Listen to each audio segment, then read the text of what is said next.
gonna be playing with this week. Burn a gun.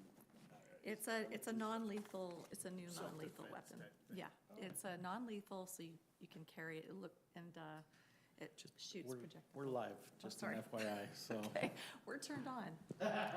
Anyway. All right. Great. I need to grab.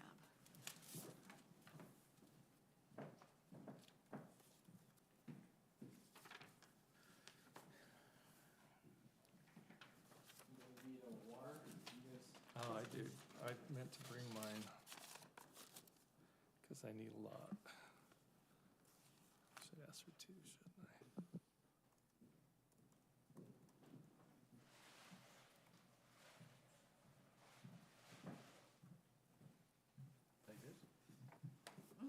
That's it, yeah. Check it out, it's a, yeah. So that you can load projectiles that are kinetic, so they stop someone kinetically. They also disperse Thank you so much. gas. What does that mean? They're so powerful, they cause so much pain and power, but they're non-lethal. Interesting. Or they disperse different types of gas. Thanks, Adam. A lot of, it's just, because I have a concealed carry permit that I don't like. If you don't want to have to make that life or death Oh, yeah. decision, but you want something for protection, Yeah. you can see a bunch of videos, I think, that are really cool, too. But a lot of law enforcement agencies are starting to use them, too, because with, like the late, the tag, if you're trying to tag someone, the little projectiles have a little cord, and it has to attach properly, and a lot of times on clothing, or if someone's really high on meth, they can rebuff those. Oh, wow.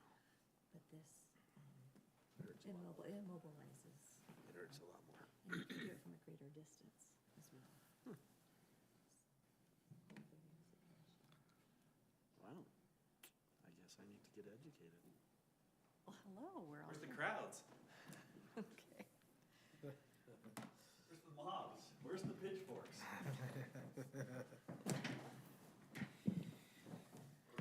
Okay, we're ready to begin. Very good. All right, we're calling a meeting here to order here at 3 p.m. Friday, May 10th, 2024 in the Lindon City Center. And we also are holding a recording of this, and this meeting was called to have a review and discussion and possible action that the council will review regarding some of the Alpine School District reconfiguration discussion. So we'll take it from there. And just an FYI, Brittany had a prior commitment this Friday afternoon, and so she's not here, but we're recording this on YouTube, and then she'll catch it there as well on the recording. And Brian is at the Utah City Attorney's Conference in St. George, so he's down there today. So just as an FYI, he has reviewed the draft resolution, no legal concerns from Brian on that, so. Who drafted this? That was me.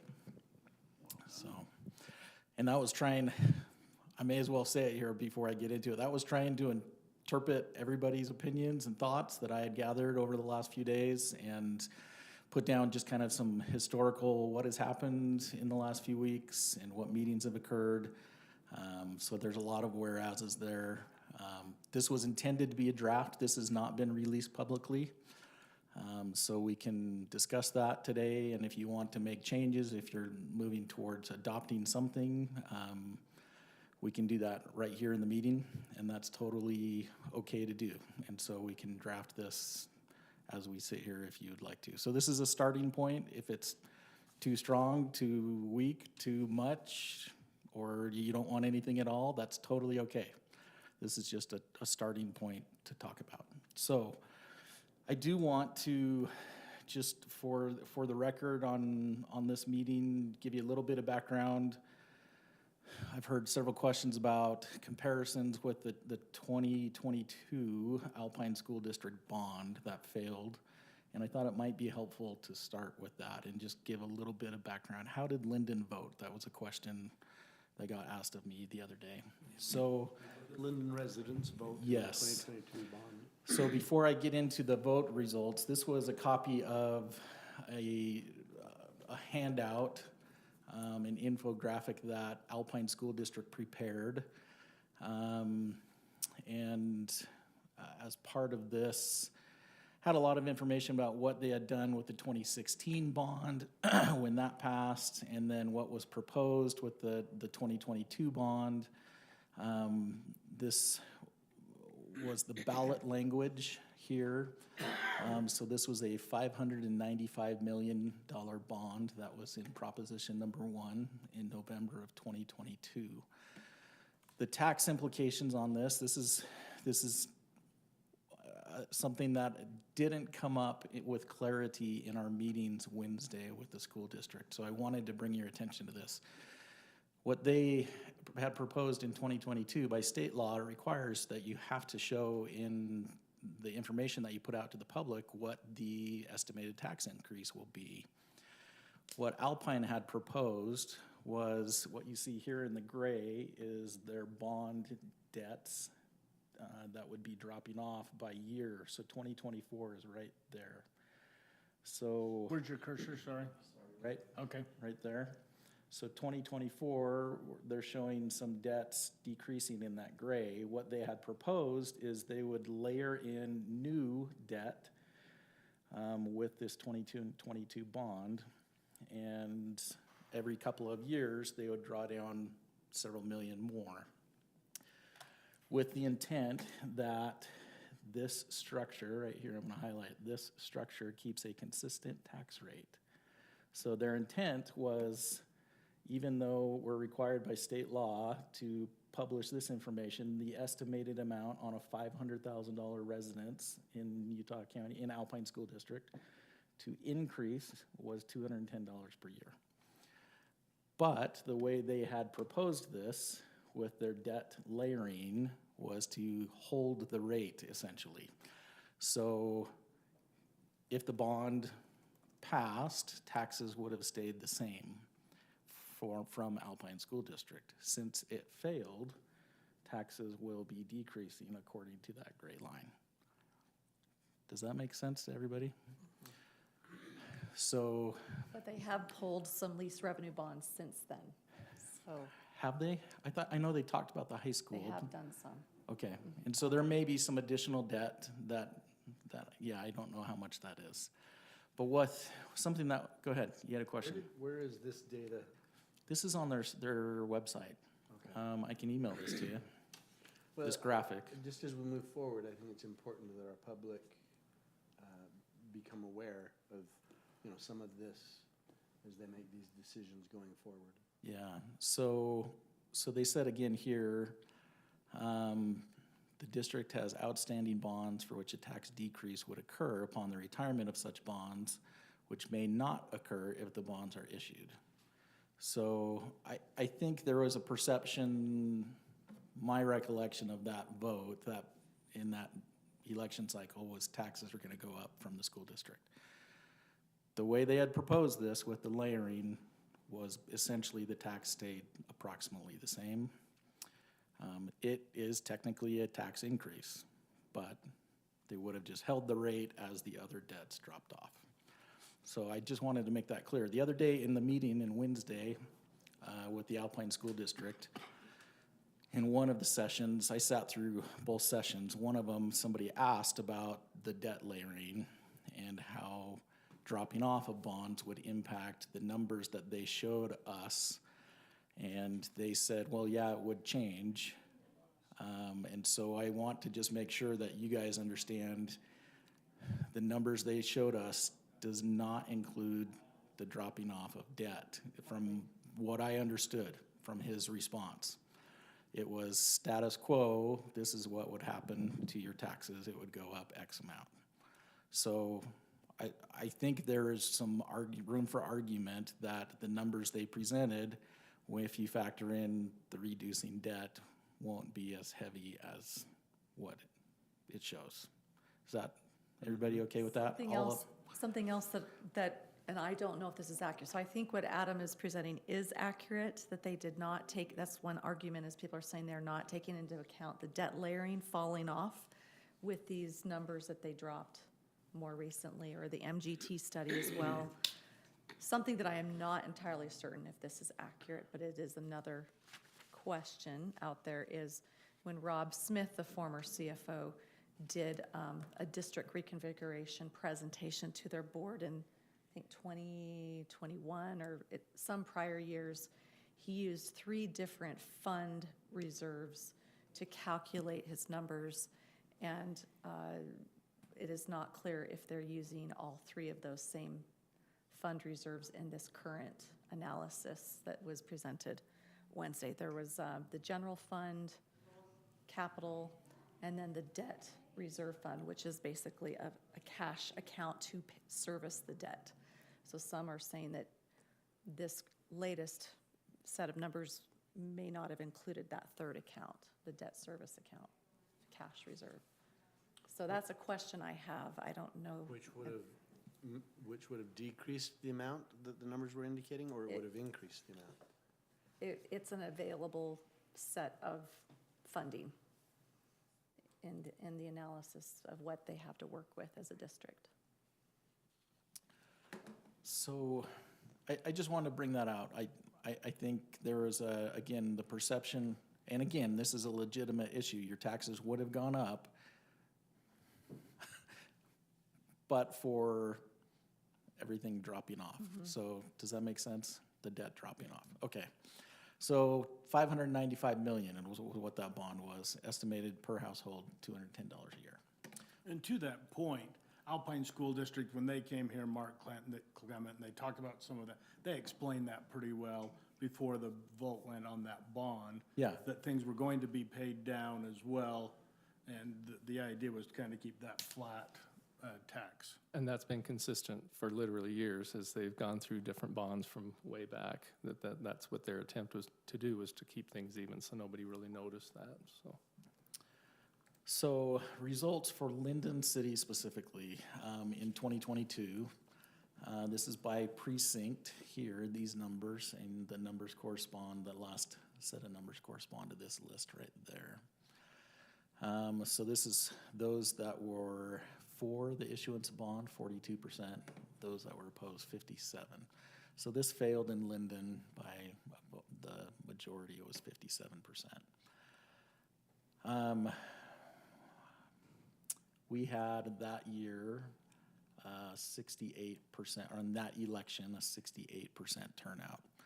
Now in presidential election years, our last one with Trump and Biden, I want to say it was on like a 94 or 95% turnout. So I'm expecting this November you're going to have nearly every registered voter is going to be part of whatever's on the ballot this year. So, which is a good thing. This is a big issue if something does end up on the ballot, that we have a lot of turnout. Versus a primary year, you'd get 20 to 30% in most jurisdictions. So, But the vote this year will be focused on district split, not, or are they, do we know if they're going to present another bond? it depends on what the school district does, depends on if these other cities move forward with putting something on the ballot. So this is an interactive map that's on the Utah County Elections Office website that anybody can get to. The kind of gray-green colors are the precincts that failed for the school bond. The bluish purple color is that it passed, so more than 50% for the ballot if it was in the blue. I've heard through the last couple of weeks some comments that cities in the central area or the west side were concerned that if they joined with other cities as part of the school district that they wouldn't have the support and couldn't get a bond passed. And as I looked at this map, I just want to make note, one of those comments came from an individual at Lehigh City, and 48% of Lehigh voted against the bond in 2022. All of Alpine, Highland failed except for just 2 or 3 precincts. All of Cedar Hills except for 1 precinct, and the majority of American Fork. So the argument that, in my opinion, that these eastern cities will support bonds, I don't know if that holds true given our history in 2022. Just some data I want you to be aware of. So, You can, if you're interested, you can zoom in on each of these precincts and click on it. So the LE is Lehigh, HI Highland, that's pretty self-explanatory, AF. And so you can click on each of those and it'll give you the data that shows the precinct vote and how many were in each precinct. So if you're interested to look at that. And then they have that for all of the other votes that took wide, federal, state, anything there, so. Let's see, so as we get to total countywide Alpine School District 2022 vote, not countywide, Alpine School District wide, it was 52% against. So not a gigantic margin there when you look at 124,000 total votes, so. Is that prior website you were showing us with the drill down different than this? This is the website where I feel like I've gone to get my voting results. It is all from the county's election Okay. website. Okay, so I can find this. Okay. Yeah, this is a PDF printout that I just screenshotted just Right. that, so. Just as a side note there, also that same year was the Orem School District Proposition 2. This was the proposition to have Orem itself split from the school district and create their own school district. 71.26% of votes cast were opposed to that, or a no vote, just as an FYI. So a couple other things I wanted to show you here. On our meeting Wednesday with the Alpine School District, let's start with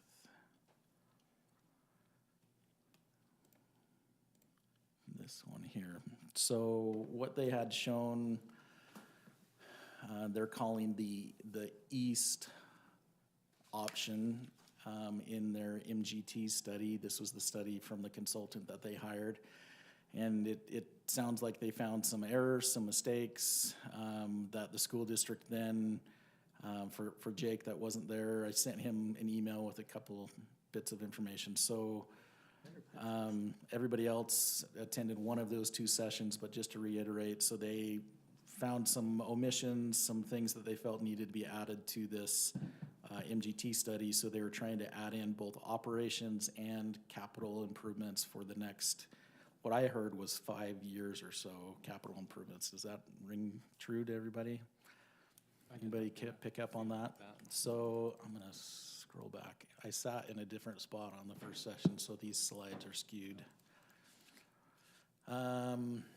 So they had this list of potential projects that they had shown on the east side as within the next few years. I thought I heard them say within the next 5 years. So rebuilding PG High School at $95 million, a new high school in Saratoga Springs, new elementary rebuild in Orem. Then they had a list.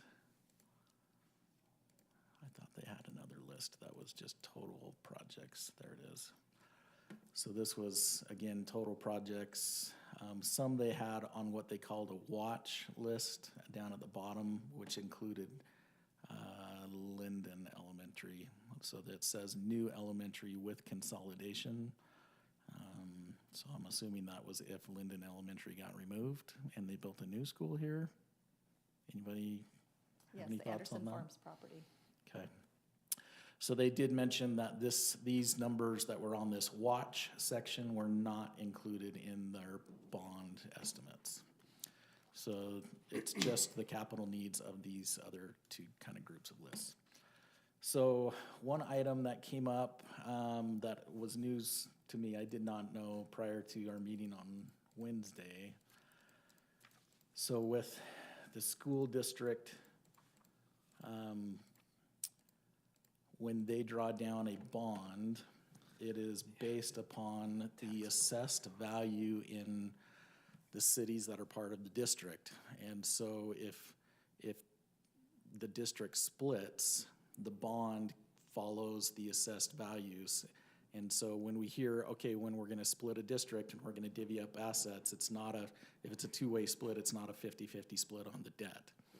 The debt stays and it's tied to the taxable value, so if the greater. Adjusted taxable value. Yeah, so if the greater taxable value of the cities is in one area, they carry that debt in a greater amount. The four cities of, potentially, if we're in this three-way split, it would end up being the Lindon, Orem, PG Vineyard. Those four cities consisted of 38% of the school district's assessed value debt. And so not the debt, it would carry that much of the debt, 38%. So an interesting thing, what they showed is they had one slide with an option, as you guys, I'm sure you recall, that showed a new high school being added to the current proposed outcomes. And LRB stands for if they pull a lease revenue bond, which is just a legislative action they could do as a board, not taking it to the voters. My impression, obviously, so this went to the school board here just a month or two ago, and to pull down this lease revenue bond, they had it on an agenda to actually move forward with that, and then they decided to table that and not move forward with it. They were receiving pushback from those that voted against the bond and saying, hey, school district, how come you're bonding and putting us in more debt when we told you as voters no? And yet with they're the getting, and the prospect that this is for a high school in the west, and we would carry about 80% potentially of that debt in a two-way. versus Saratoga Springs and Eagle So that Mountain. was tabled, or that went That was forward? tabled just a month or two ago. And so. It'll be revisited in Yeah, August. I think that was probably, in my opinion, now trying to put all the pieces together, that was the definitive split, we're doing it. And from Saratoga and Eagle Mountain. So they got enough momentum to get it in front of the board and say, hey, we desperately need a high school. They're at whatever, 3,500 kids at this current high school. And it's crazy packed. They put it on this board agenda, it got tabled and was like, maybe we shouldn't be doing this. Let's figure out and keep talking about it. I think that was probably what pushed those cities to a more significant action, in my opinion. Sure. So talking with some city managers from that area on Wednesday, that was my impression. So what they've added in here is if the new high school, sorry, let me back up. If the split occurs, it doesn't take effect for a couple years. And so the reality for those areas that need the new high school is it's a 2-year build. Plus, they don't want to wait for 2 years to get the school done. So my impression is they will continue to lobby the school district to build this high school, which I think is why they showed it to us. This is a reality that will probably happen within the next 2 years. They're going to have a huge amount of pressure to build this high school. Can the debt be assigned to the potentially new school district if Not according to state law right now. there's no other ways to So, slice and dice? yeah, It not looks to under the concrete. current state law. The way they explained it in the first session, somebody asked a question about the debt, and they said it's actually done that way by state law, so that if a district does split, the payback and all of the institutional work that went into actually loaning that money, they aren't losing their funding by splitting the district and not being able to make payments. So it follows the original assessed value, taxable assessed value. So if the new high school is built, bottom line, our area in option 4, those 4 cities carry 38% of that high school debt. If it's built within the next 2 years. Are we Sorry, along if with they our other bond for it cities? in the next 2 years. We with the other cities, not just Lindon.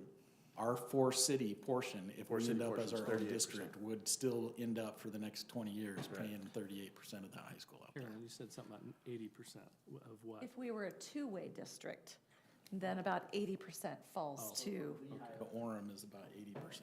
Oh,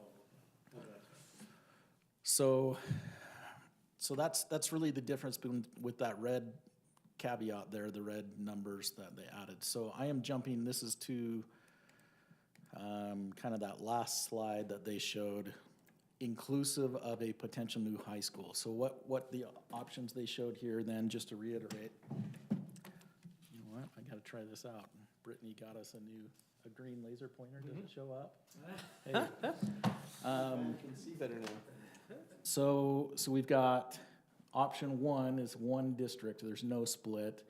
They were estimating this was operations and capital improvements with the new high school out in Saratoga Springs. They were showing total household cost of 104. And then option three, two districts, total estimated tax increase 229. Option four with three districts. This is the PG Lindon Orem Vineyard split, 377 per household increase. This does not factor in that debt layering with the reduction that they showed. So that was a realization to me in the last 24 hours. And I don't think that, and they had asked the question in the second session about that debt layering, and they just said that doesn't factor that. So. Seems like that would be important. So with That cost may not be as high. It does seem like that would be important. So When we talk about the financial aspect of the impact, on our constituents, we don't want to throw out a number that's not real or not accurate. well, and that's the But challenge. But This this is layering is going to apply to all three of these It could. scenarios equally, right? it could. So in that first case, that debt layering might be a net zero. Yes. Second case, the debt layering is gonna be a net positive, Yeah, whatever. and I don't know what that would be. So that throws a big question mark out there on these numbers. But that would be up to the new school district to decide how to do that. And so I think from the current Alpine situation, and they kind of said this a few times, they're like, well, we don't know what that would be. And because it would be up to a new board to determine, are you going to raise taxes? Or are you going to try to hold the rate? Are you gonna only bond for 100 million versus 500 million? There's a lot of variables. How they would operate, are you gonna Yeah. have city offices, the district offices housed in a less expensive space? There's just all kinds of Yeah, caveats. so from their presentation standpoint, this is again, my opinion, my takeaway, I think they were trying to say, this is status quo, a picture of time. If we were to take, again, this was the 23 fiscal year, so this was part of 2022 and 2023, because that's what they had their final audited numbers off of. And so they said, on that fiscal year, status quo, if you're gonna maintain that in these individual districts, this is what you might expect. And a clarification that I also asked in the meeting was, did this include the roll-off of the two schools that were closed? And it did not.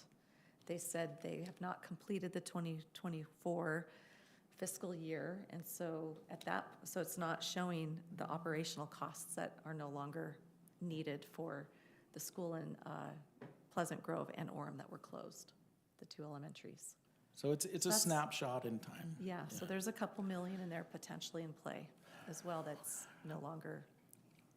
So I think looking at the difference between a two-way and a three-way, I don't think the cost, if you take into account how the debt layering maybe falls on this and it's not as big, and how some of the operations that they're showing are a snapshot of FY 2023, the difference between a two-way and a three-way, how big is that gap? I'm not sure it's a huge gap. So that's my perception with this, so. Something else to keep in mind, these numbers that they used, I'm gonna jump back to some slides here, and these were based on, we'll use this one as an estimate, or as an example. They gave, sorry, that's not the right one. They indicated the operations costs. They had picked an average from multiple school districts that they compared with, and said that several times of, hey, the operations could be between this many million or that many million, we're taking the average. And so the ending numbers that they came up with are an average of the, across the district. It is not specific to operations of Lindon Elementary, of Timpanogos High School. So keep that in mind. These are average numbers. It could be higher, it could be lower. Larger schools, smaller schools, et cetera, they didn't do it by square footage of a school or anything like that. It was an average. What else here on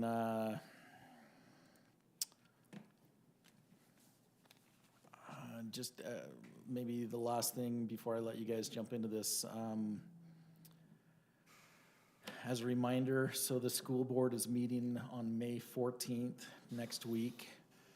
And in my, I may be wrong on this, my understanding of that meeting was to decide on one option out of the two. Is that what everybody else understood? Yeah, that's what I understood. And then, once they have decided on the one option, either option 3 or option 3 or 4, yes, that's the two they were gonna study, they would hold public hearings on June 11th and June 25th to accept public comment. They would then meet in a final board meeting on July 12th and determine whether or not to put something on the ballot for should the district split into these configurations. With that, the interlocal agreements that were created by the various cities, my understanding is there's still some legal questions of can the school district even put something on the ballot where citizens are voting against a quote competing question on the ballot. The action by the cities to rush and get it done so fast, their interlocals, from my understanding, was to get it to the county a day before Alpine School District did with their school board vote. So that if there is a decision that, hey, these interlocals trump this and the district can't put it on, they've got it to the county recorder's office 24 hours ahead of them. I don't know what the outcome of that'll be. So we'll see what happens, but. Questions? There's a lot of questions. The problem is you can't answer them and no one in this room can answer them. That's right. Right? That's right. And it's easy for us to create our own narratives. Unfortunately, human nature is to create a narrative and then you simply latch on to every piece of reinforcement data that supports your narrative, right? Hey, Cole, is that door closed? This one? Is it open? It's open. Yeah. Okay. Just wanted to make sure. Open public Yeah. meeting. All are welcome. That's right. Though I think something that I learned, I mean, it was said in our Tuesday meeting, but it sunk in today, was we've had a lot of dates thrown at us. May 14th, May 17th. If you don't do it by here, then it's done. But even after a conversation today, the Orem attorneys, I think he worked with the other attorneys as well, their calculation had a 30-day study built into it, plus 45. It wasn't just, like May 17th is the beginning of 45. Yeah. So, as much as there might have been this sense at that meeting, like we have to enter an interlocal by the 17th or it's done, I don't think that's actually true. I think it would eat up into a 30-day study window.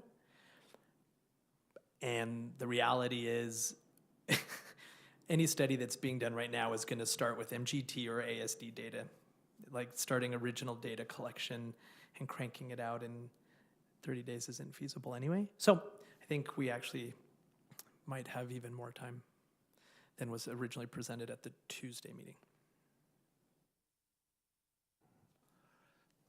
So what, with that resolution, based on feedback from several of you, was to, yeah, let's meet and have something to discuss. Several of you said resolution or something, a document to discuss. So this is a draft starting point. So whether or not you want to do one and pass a resolution, that's where you guys can jump into this. I have had questions from city managers from Orem and Vineyard in the last 2 days of what are you guys doing? Are you gonna pass something? Can I get something in writing? They wanna know.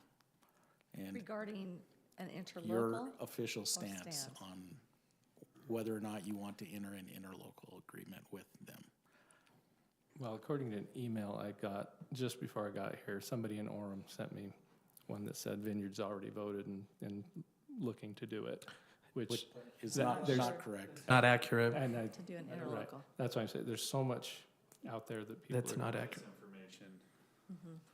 I had a conversation with Marty, who was the most outspoken Vineyard City Council member, and the comments that she made to me were not in harmony with that email at all. Yeah, and I listened to their meeting and I listened to the motion and it's, The Daily Herald did run an article. I don't know if you guys saw that. Anybody see that? On our joint meeting with Yes. the 4 cities. yeah, I did see. It had some specific quotes attributed to certain individuals, but it basically reiterated the overall stance. It did say Lindon City's council prefers a 2-way split.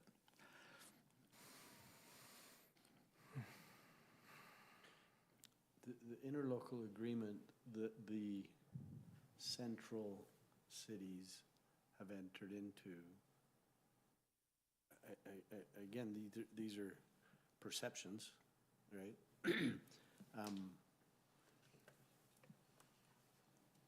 For them, I feel making a statement would be a good thing to help give them assurance that we're behind a 2-way split, if indeed that is our consensus, rather than a 3-way. Right? So I think making an official statement, Carolyn had a lot of very, very good points. Did you all receive my letter and have a chance to review Every them? single sentence that she said are thoughts that I have processed, that I have thought about, that I have considered. I recognize them.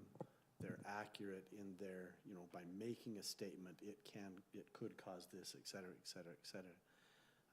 In spite of that, I still believe there is something that would be good for us to say our council met, and this is where we are today. I'm comfortable with that. If we don't, it concerns me that other cities, central cities that may be more willing to get involved in a 2-way would not have the certainty that might help us get to the 2-way. And I personally, I've seen the numbers, right? MGT created theirs, ASD created theirs. There's a lot of little details here, there, and there, but holistically, if I step back, it's all the same message.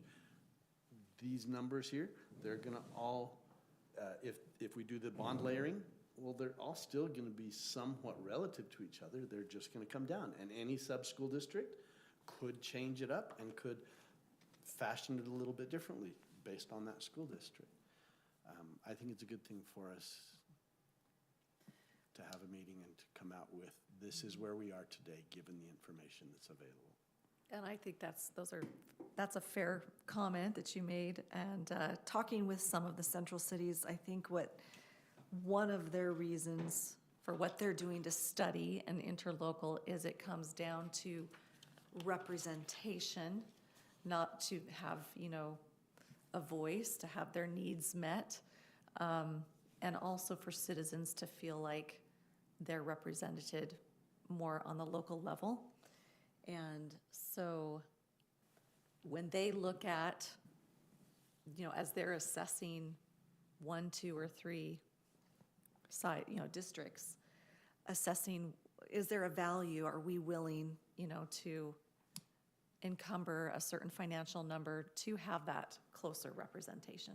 That's one of the issues that they're studying right now with their interlocal.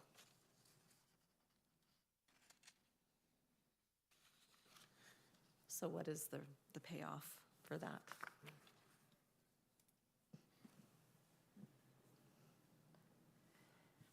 And as I mentioned in my email to you all, this is a very moving target, as we all are well aware. There's a lot of legal, unanswered questions legally. We haven't engaged our own citizens here in Lindon to make a political stance, a specific political stance, that I would feel comfortable speaking for our constituents and drawing a line in the sand, I think. I'm getting emails from people saying, I don't know that everyone's even up to speed entirely of what's going on yet. These numbers this hasn't been published yet to the public. I mentioned that as well, and so it feels a little bit premature. These numbers haven't, but the MGT studies have, And again and again and again. and the the numbers- are very, very similar. They're slightly different when we get into some specificities, but aside from that, holistically, when you look at it, it's the same that MGT. The numbers have had some changes and adjustments along the way. So there's a process going on right now to really dive in and figure it out. And I think the district is making that effort with this. This is a very good faith effort to continue that process. I think part of my calculus is that there are multiple decisions that need to be made that can get lumped up into one. And so if the first question is, should Lindon signal willingness to enter into an interlocal? It seems as the most timeline-wise first question. And so if that's the first question to ask, then for me it becomes, if we're in a position where we need more information to answer that comfortably, then what is our process to get information to answer that question comfortably?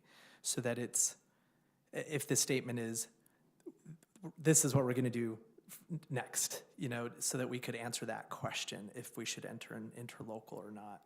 And so then if it is getting resident feedback, then I think there's a few mechanisms. There's the hold a meeting, post it, tell people to come. There's surveys, but all of these things have resources and questions and timing. So I guess my question is, if that is our first question, should we enter? What else would we want to know in order to answer the first question, if we should enter an interlocal? And you're saying resident feedback would be top of the That's list for part of- you, Mayor, right? Absolutely. And the financials, Lincoln, what I'm getting from you is, we could wait for the next financial thing and the numbers will be slightly different, but will the narrative change? So far it hasn't, but maybe the figures would change. So it might not be the fiscal side that we're waiting for to hear if we should enter an interlocal. I'm just wondering what other thoughts people had about what we would need to know just for the question of if we should enter an interlocal, not which district configuration, but just that first question. If you have desire, the way I see it, to enter an interlocal agreement, that means you're in favor of a 3-district split. It's like signaling that. It is. Okay. Yeah, messaging, right? Similar to what I said to Ada Wilson there on the stage is there any way for us to do an interlocal and get the benefits of an interlocal without signaling?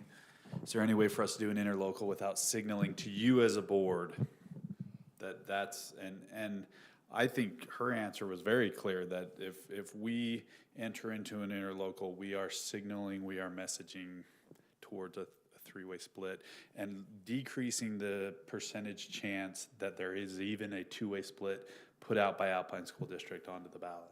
Yeah. So then for both, yeah, that makes sense. So there's like a symbolic strings attached to it. It's not just.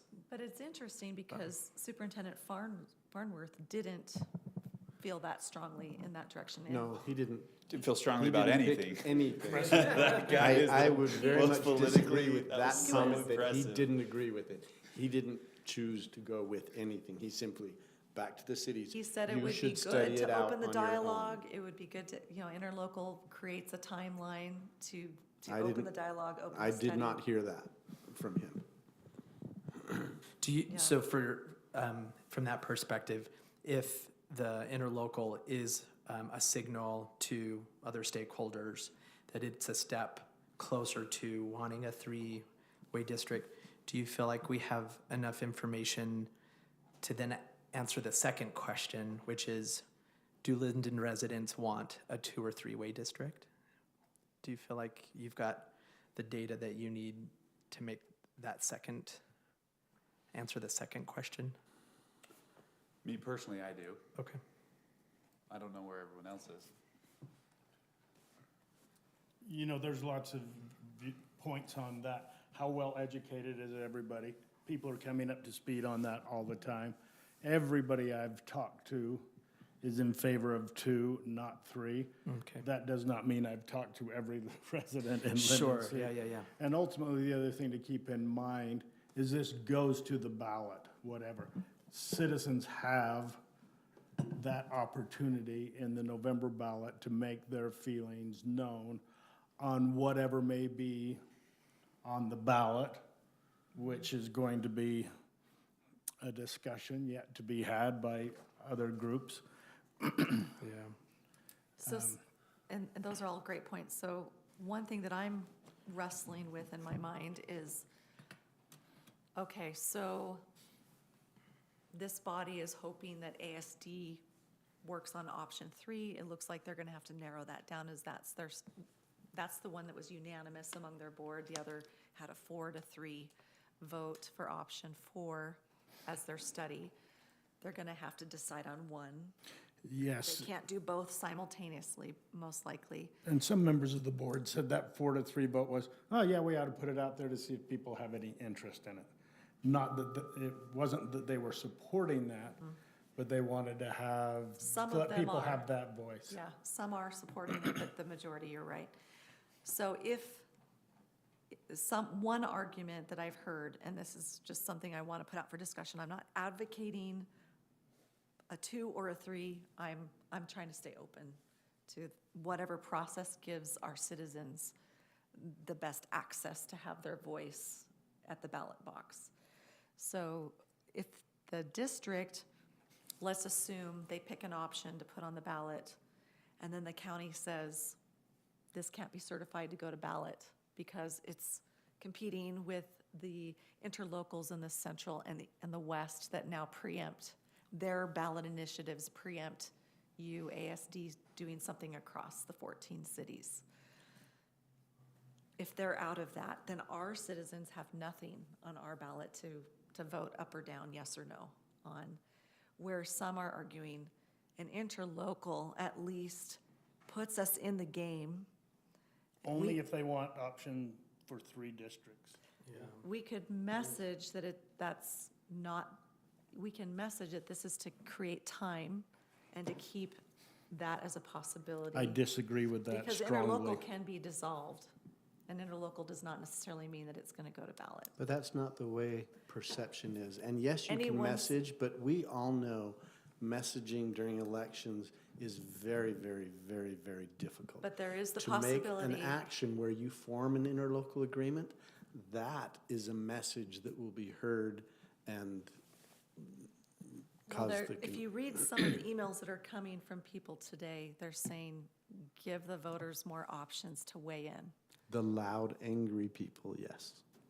No, I wouldn't classify them as loud, angry. They were very respectful.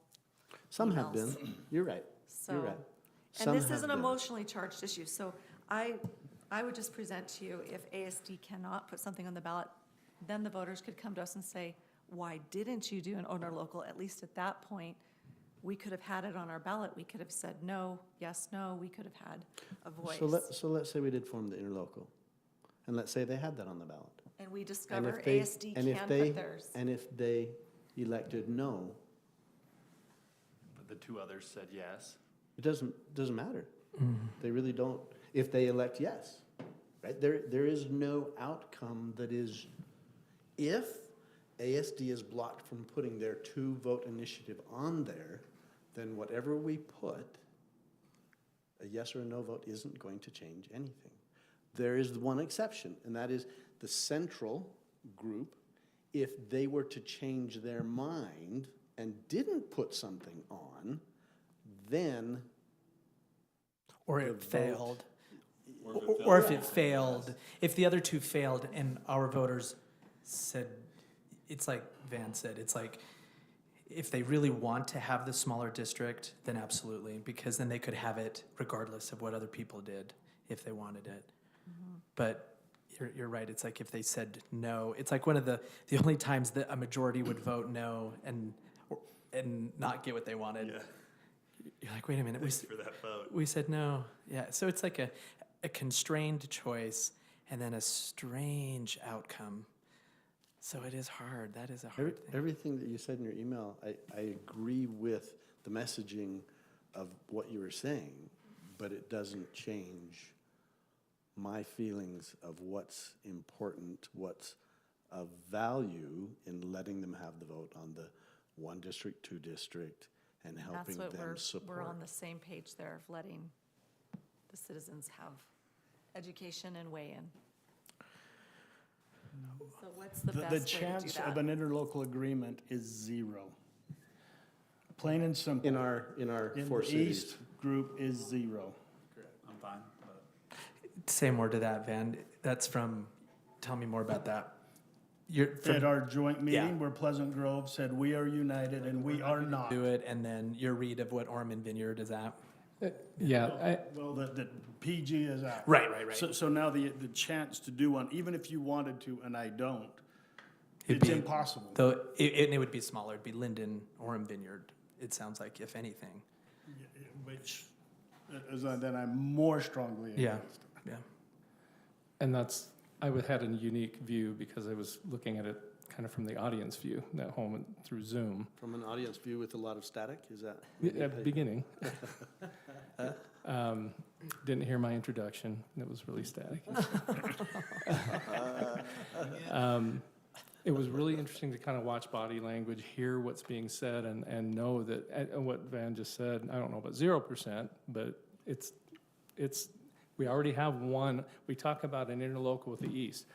It's not going to happen as it's indicated up there. Pleasant Grove's out. Yeah. Didn't seem like Orem had, it's very split, and maybe Vineyard too, but not likely to pass. I don't think there is one out there that's really viable.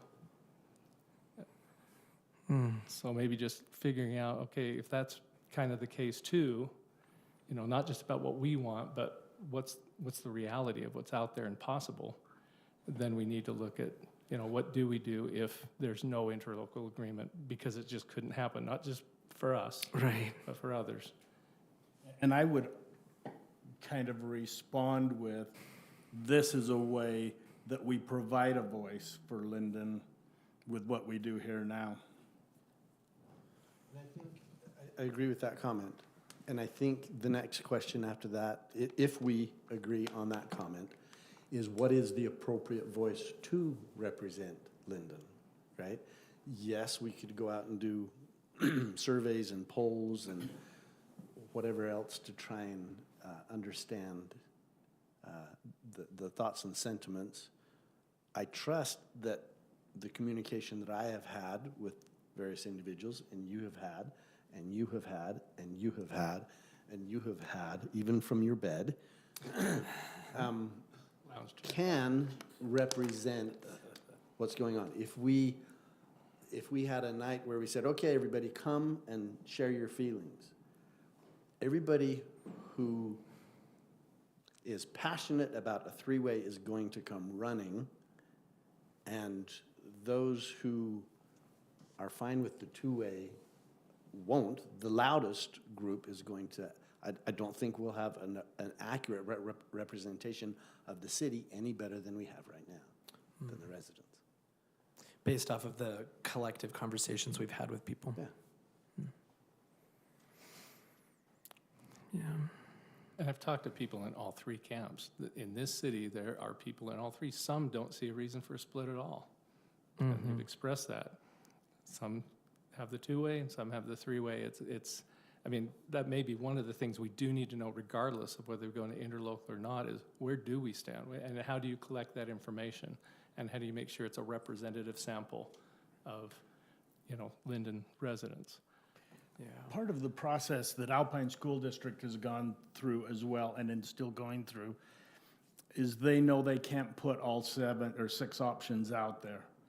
So they have it studied out, and then the elected representatives of the Alpine School District Board, with their experience, their background, involvement in schools, they make a recommendation on what they feel would be the most likely, most beneficial, whatever term you want to use, that then goes to the ballot, because you can't put 6 choices on the ballot. And so we can discuss here, maybe we want to have 2 choices, and even Alpine School District is looking at that for a little bit, and then they will go with 1 as well.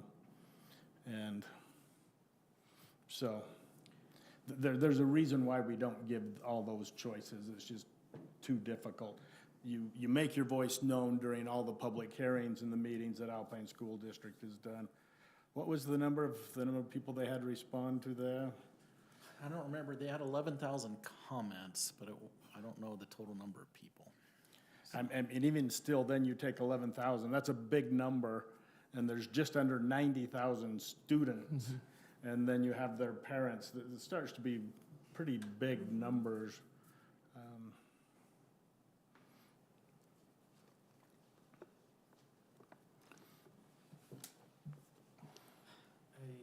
With the question of should we enter an interlocal, coming back to the first step, there was the political viability check, I think that you're speaking to, Van, where it's like reading that room and saying PG already came saying they were out. Your read of Orem, the split, Vineyard split. So, Steve, your point, that makes sense to me. It's like even if we all said yes right now, the uphill climb would continue. Then it would be convincing. I did, and Mayor, I don't know if you've all probably had the same slew of emails and same slew of phone calls, and I got a call saying someone in Orem has switched, and someone in Vineyard is on the table, and they're just waiting for someone to come to them, right? And so for me, I don't get a sense from us that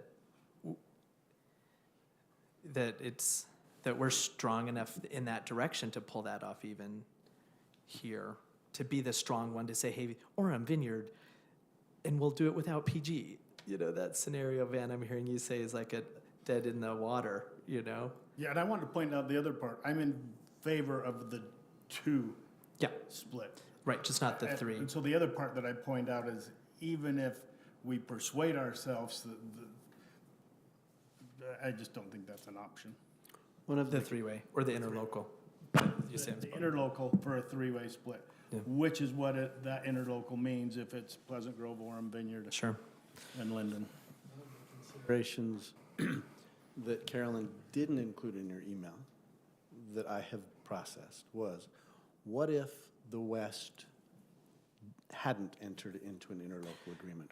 What if Central hadn't entered into an interlocal agreement? Play through all those permutations. Would it change my sentiments in the way I feel the residents in Lindon would feel about should we enter an interlocal agreement? And I can't, no, right? It doesn't change what I feel those with whom I have discussed this with would change their view on entering an interlocal agreement. Yeah. I've been trying to think if there's a middle ground. Like we've had people reach out to us individually that do want the third 3 districts, and because of that, they want the interlocal. My like I've been just keeping a log, and so I've got 55 people so far that I've had this conversation with. That's not, our population. And then there's a lot that Van have tracked with what you've said with me too, that they don't want a 3-way split. The people that have been wanting the interlocal agreement primarily have asked because they want more time, more data to make the decision. And then there's been the argument about the voting, but we've already discussed that. It's a murky thing to say, it's a vote. So I was wondering if there's a middle space to still be intentional and study, and because the reality is, as you've all mentioned, we could become a district regardless. And so I think personally, it would be better for us to have, to support residents and constituents in the direction they want to go and to have a plan B. Because once that November ballot is certified, I think we will have if this were to play out, 2 districts that will be running for a special election to get their board started pretty quick. And if we, as 4 cities, aren't doing at least some groundwork, then the third board, I don't know, I just think that those decisions about configuration in buildings that will take 3 years, it'd be good for a 3rd district board to be there. When the county redistricts things, it'd be nice if and we don't need to do an interlocal, in my opinion, to do those things. I think we could do a study. We could poll our residents. We could start, I don't know what words you would use, like task force committee, but start among the 4 cities saying, if we were to become a district, what do we have to have in place so that there's a smooth, solid transition for our residents? But that's not up to us, because if the other 2 ballot measures passed, Yeah. we are that district. We are a Yeah. reorganized, whether it's Alpine School District or whatever it is, there's still that open option for that. They don't leave us floating. We are still part of the asset, issue and all that. It's not like we're out there floating. Okay. Yeah. I didn't know what the process was. Someone on the board was telling me, and Adam, well, Brian's not here either, where the city, Is that how you understand it, what I just said? Yeah. where we play, because it's like, is the extent to which we play a role in this is whether or not to put it on the ballot and then we have nothing else to do? Is that it? Because I've also been told that cities get involved in, who would pull the trigger for a special election for our district? Like, who does that? And then who helps with the sub-districting? Like, those are 2 questions I have. I don't believe it's the cities. So it would be but the district wouldn't be Yeah. formed yet, so would it be the Alpine? I'm sure there's a mechanism in place at the state level that would say, in this case, here's what happens. And Okay. I'm sure you'd have people in there who are, managing those in each of the areas. Oh, 32-month process. yeah. I just don't want us to be in this spot where, they beat us. I mean, not that we were running to that box, right? But there was an indication that they were doing things that took choices out of our hands, and I wouldn't like to see that repeated. And I don't know how it could be, but that's what I was concerned about, that if we didn't do anything, if we didn't study more, if we didn't understand things better.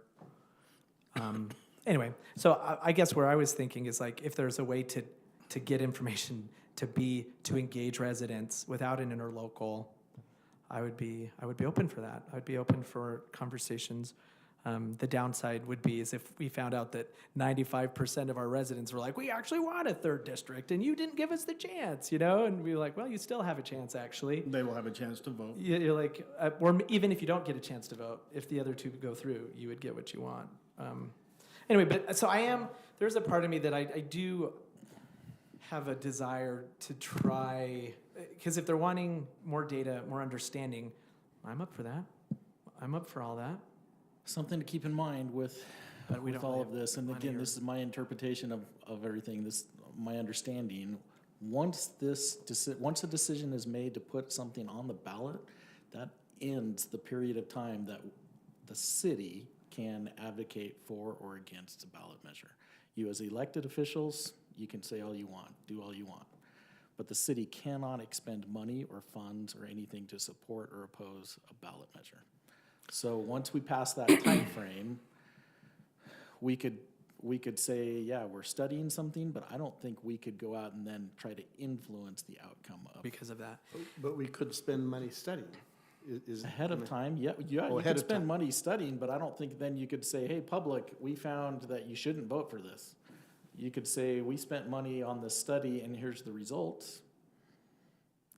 Make your But- decision. But you can't influence with public funds once it's on the ballot. Yeah. So that's where I think that study window was critical to some of these other agencies is that at that time, they can say, hey, here's what we think, and here's what we're doing, and we're spending money on this. We want you to go one way or another. But then once they make that decision, we're putting it on the ballot, then they, again, that's my belief from past circumstances, is that we cannot then spend money on that as an entity for or support, for or against. Yeah. So it creates a little bit of a difficulty to say, we want to keep studying this between now and November, after one of these other entities acts to put it on the ballot. And when we've talked about more study too, discussing it, the practicalities of that are, we would either need to allocate resources, pay someone to come in and take numbers and the spreadsheets and say, could you do an analysis, more granular analysis that take into account the dropping of 2 schools and our potential configuration, and some of the bus things in Orem and courses like that.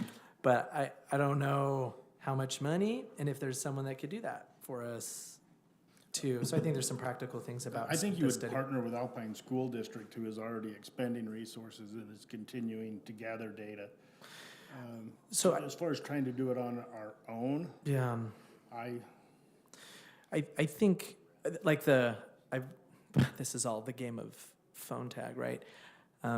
That it was like the central district, they have a consultant that's doing sort of additional analysis that those cities have pooled money to pay for. So they've taken district data, but then they're doing additional analysis. So I don't know if there's someone at the district that if we said, hey, could you crunch the numbers this way for us? Maybe they would, but I don't know. possible. But that would be good to explore. For me, the issue right now, the number one would be, do you want an interlocal agreement with Pleasant Grove, Orem, Lindon, and Vineyard? And I'd say, let's answer that question right here, right now. And you can say, I don't have enough information, Yeah. but I'm for not an interlocal agreement. And I hope you guys never wonder where I stand. Feel? Yeah, your subtlety is just, Well, I'm for not an interlocal agreement. I don't think it hurts to be open to an interlocal. I don't think it has to signal promoting three-way. I think it offers time and resources and it's a public feedback study period is what it invites. Just So, for the record, when you're saying you're not for an interlocal agreement, that would be an interlocal agreement between the 4 cities of Pleasant Grove, Vineyard, Lindon, and Yes. Orem. Thanks.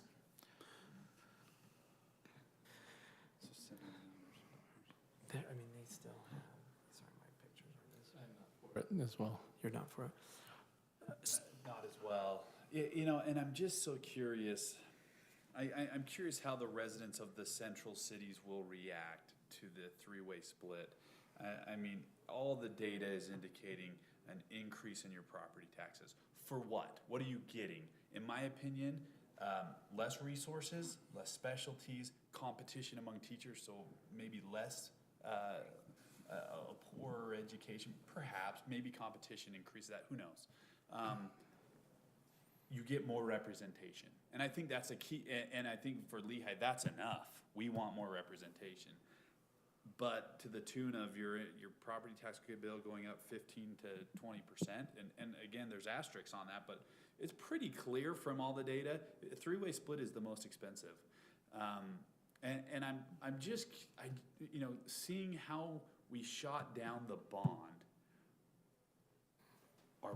Are their residents really going to get on board with a three-way split, raising their property taxes for more representation? I don't know that they will, and so. I think the bond for a lot of people was going back to the question of representation and the bulk of those funds going where they didn't feel was in their community. So, Yeah. I am also not for doing an interlocal. Yeah. Although I love the forward thinkingness of Councilmember Hooley, I think that we should be thinking of that because I do think that there is a scenario where we end up in a 3. I mean, we're such a small fish in a big pond that no matter what we do, may have very, very little impact on what happens. And so with that said, I think we should be forward-looking. I do think we should implement task force. We should be talking with residents. In my opinion, Cole talks about who he's discussed with. I've talked with a lot of people, and a lot of people just don't know. I'm like, what do you think of the school district? point, Like, I don't know what's going on with the school district. And I feel like my biased narrative, this is what's happening.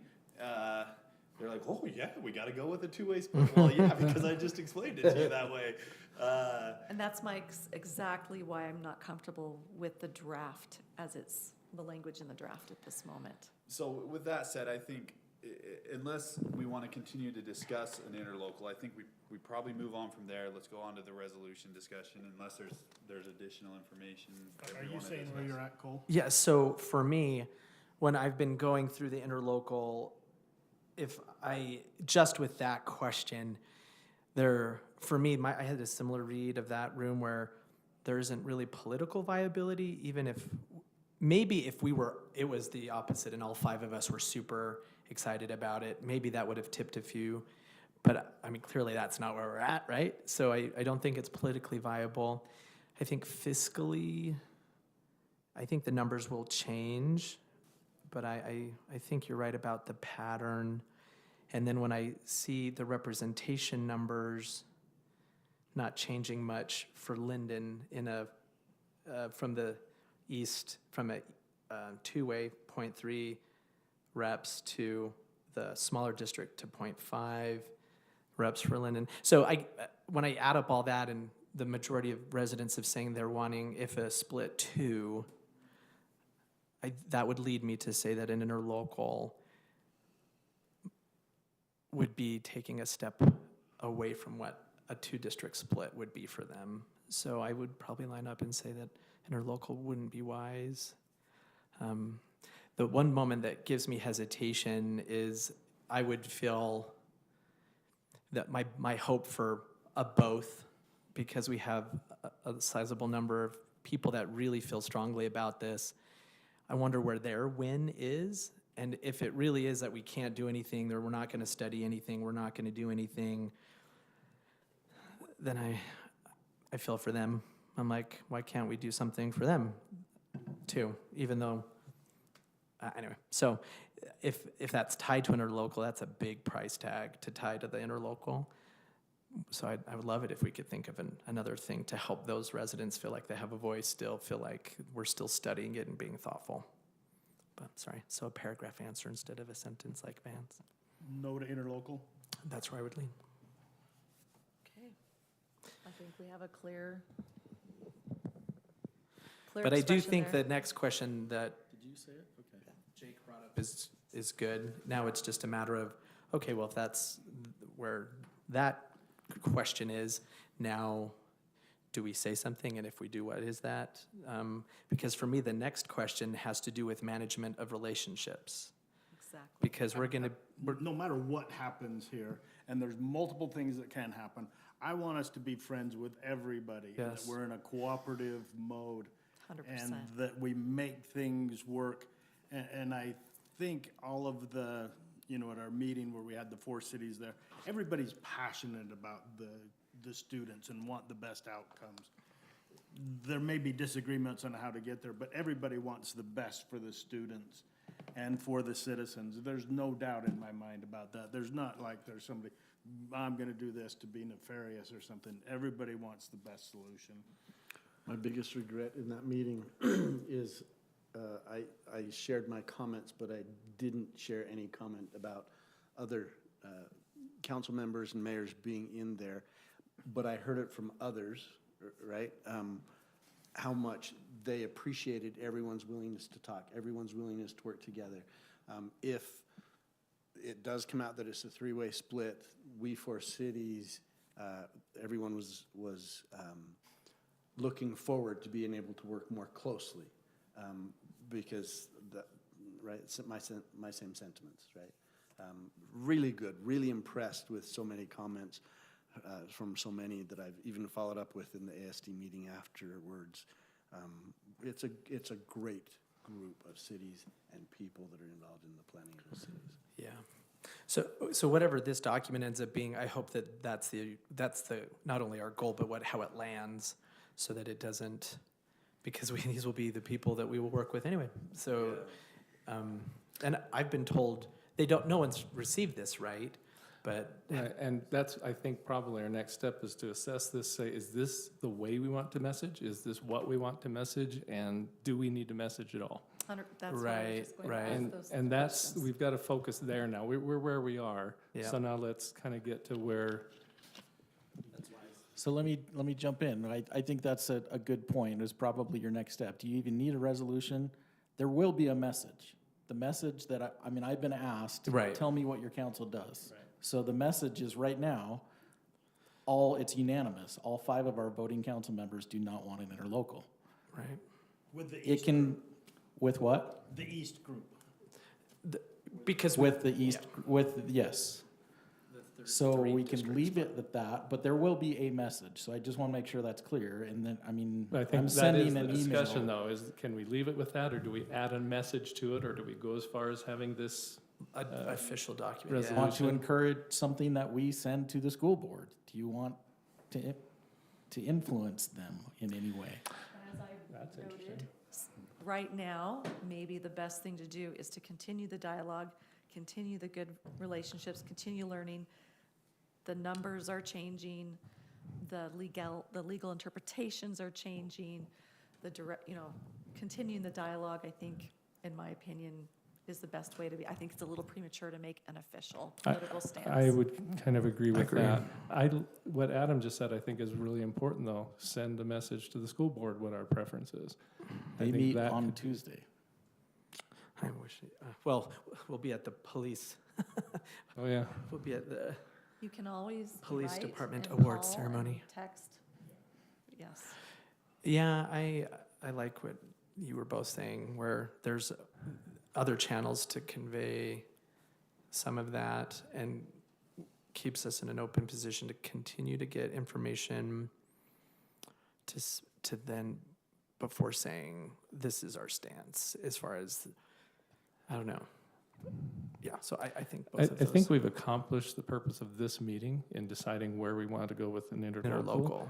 And I think we can just carry this forward. I don't think we need to make a resolution at this point. My proposal would be what Carolyn just said about we individually make our contacts with the people we know at the board level, at the And see what we think. ASD, and continue conversations with our residents.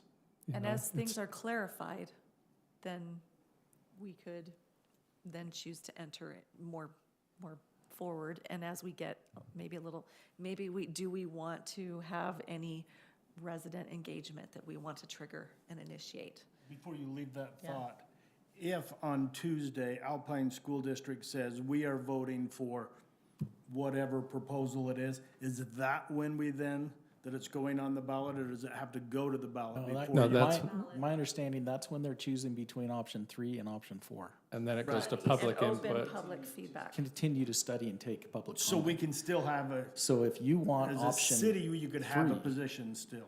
The ballot, to choose, I don't think their so. vote to go to the ballot will be in July. But that's to put the item on the ballot. And again, my You two understanding. are saying two different things in my head. Maybe I'm Yeah. not hearing correctly. Okay. My understanding, Tuesday, the 14th, is their decision between option 3 and option 4. I may misunderstood that. They're being the ASD's decision. Yes, Their decision to study and open the public comment period. I don't think so. Not to I put it thought on- they were not to deciding certify to between go on those the two. ballot. The decision, if they want to then, I will after they find do the their. YouTube video of the superintendent, what he said the 14th Yeah. meeting was. Yeah, I'm confused too, then. Because I was It's kind of not thinking it until was a July little. that they would. Because they wouldn't have had decide 45 days What they yet. want to put on the ballot. Yeah. If they want to put an option on the ballot is in July. That's correct. This opens the public Yeah, the 45 noticing days period. starts. In June, there's 2 public hearings already scheduled, Yeah. or at least their plan is, and then in July would be whether they put it on the ballot or not. Yeah,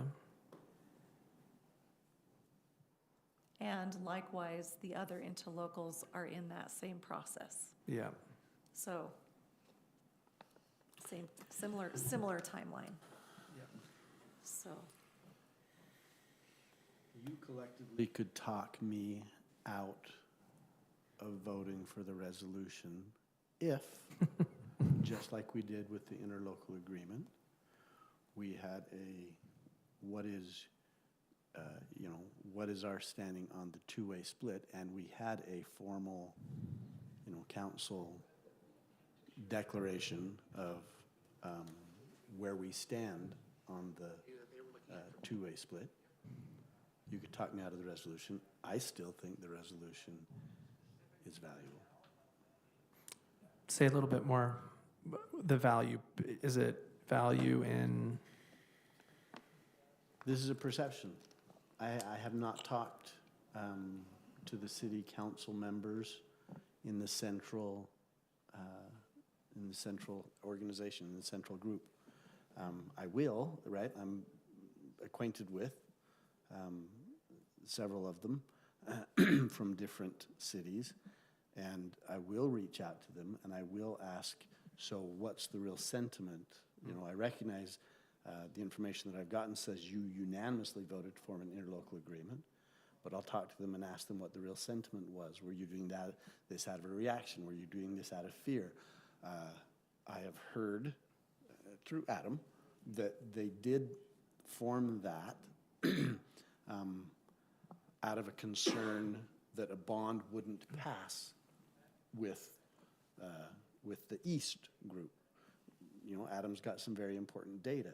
I will take that with me when I go talk to those city council members in an effort to try and get them to not pull out of the Alpine School District, but to be willing to go with the ASD's two-way split.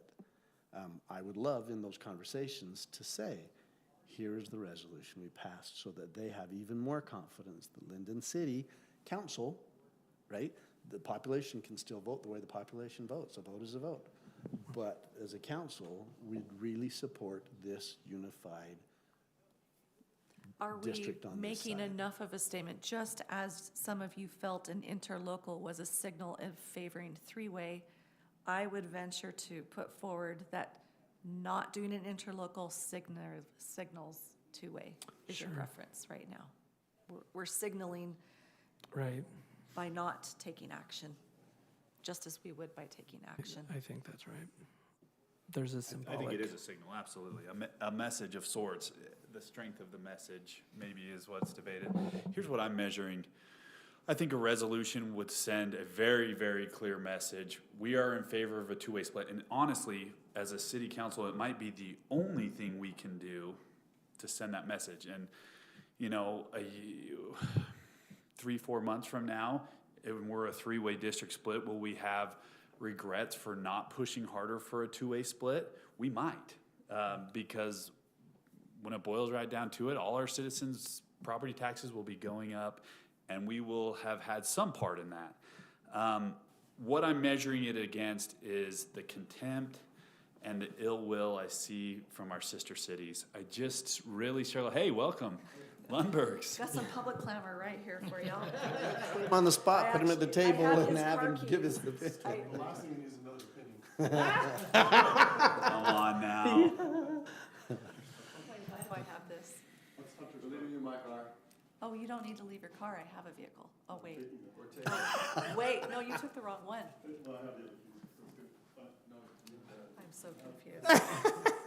I think it sounds like you'll have a way home. I can Wow, the walk mayor a is little getting mile low.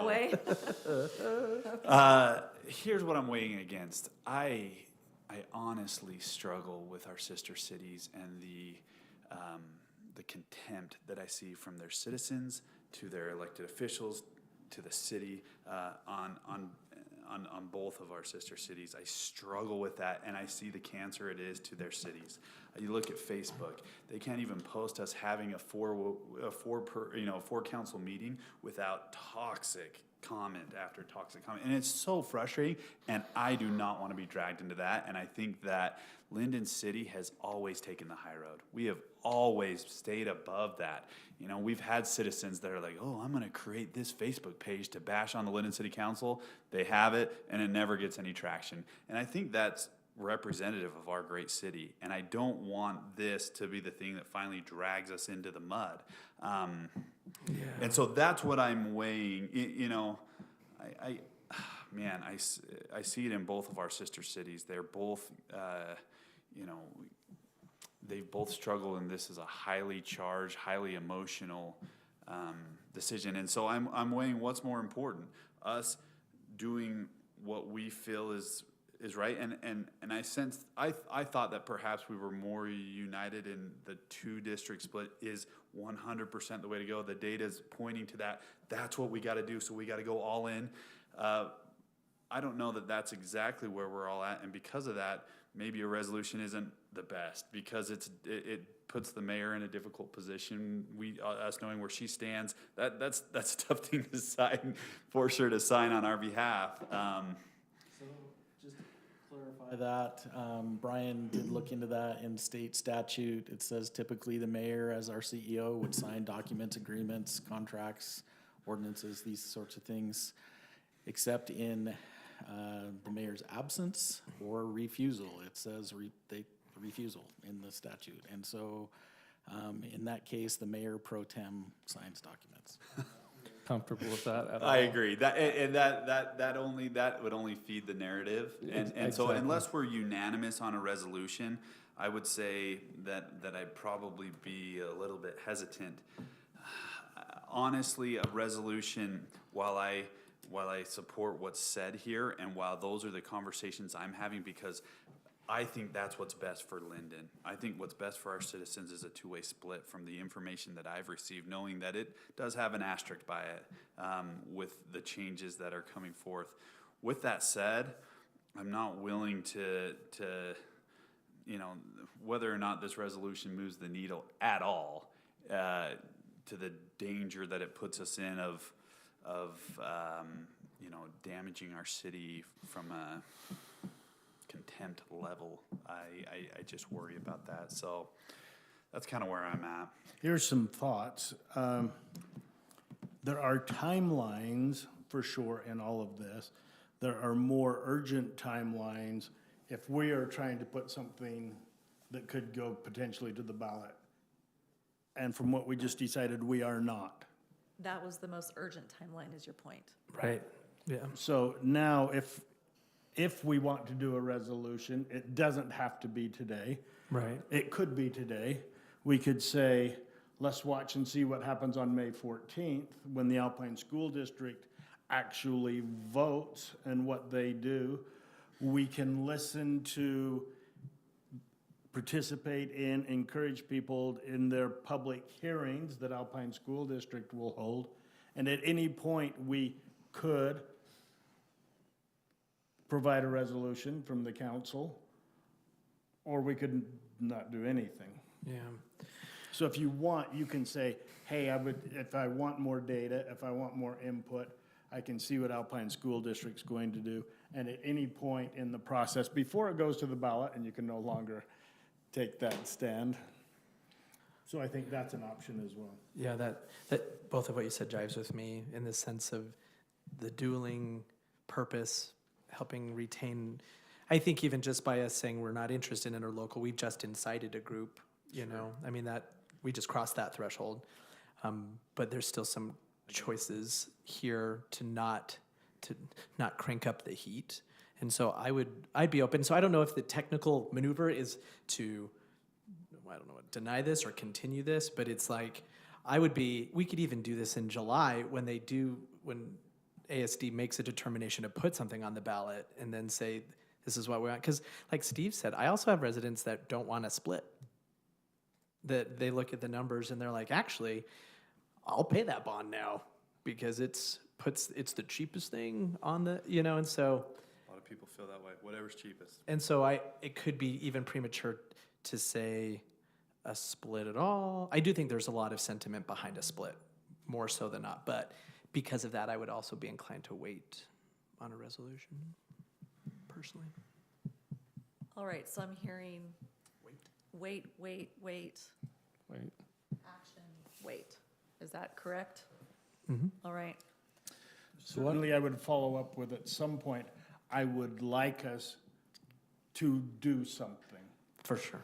To look at it again at one point and to decide, with the new data, the new steps Alpine School District has taken or not taken. Okay, so table the topic for now. What I would recommend is that you continue this item, and that may be for To a weeks, future it may time be and- right. indefinitely. So this would be similar to the state legislature when they say, send it back to committee.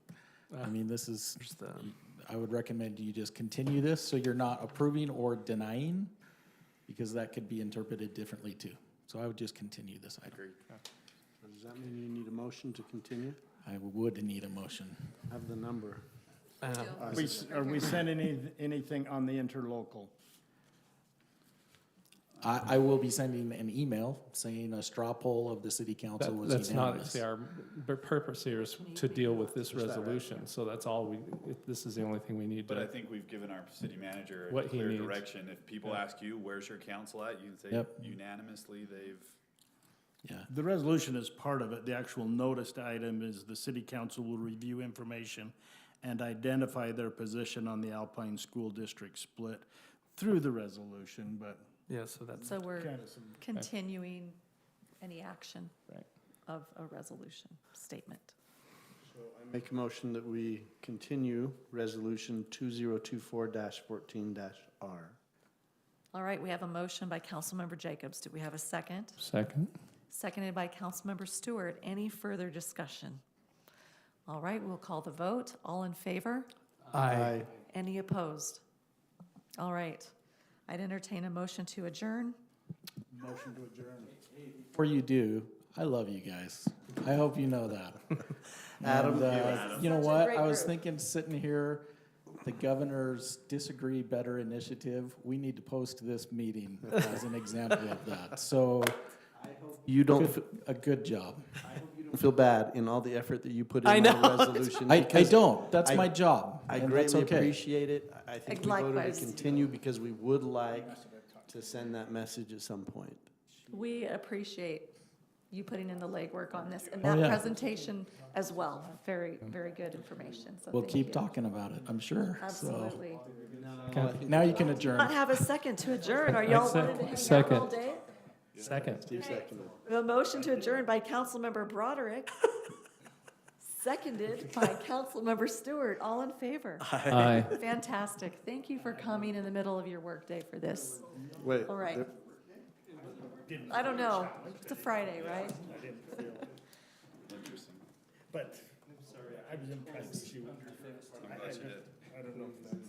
I was amazed how that meeting blew up, went from Mayor Fugel to her, both of them just. I love all of our fellow councils, and I love. It's the ability to work together.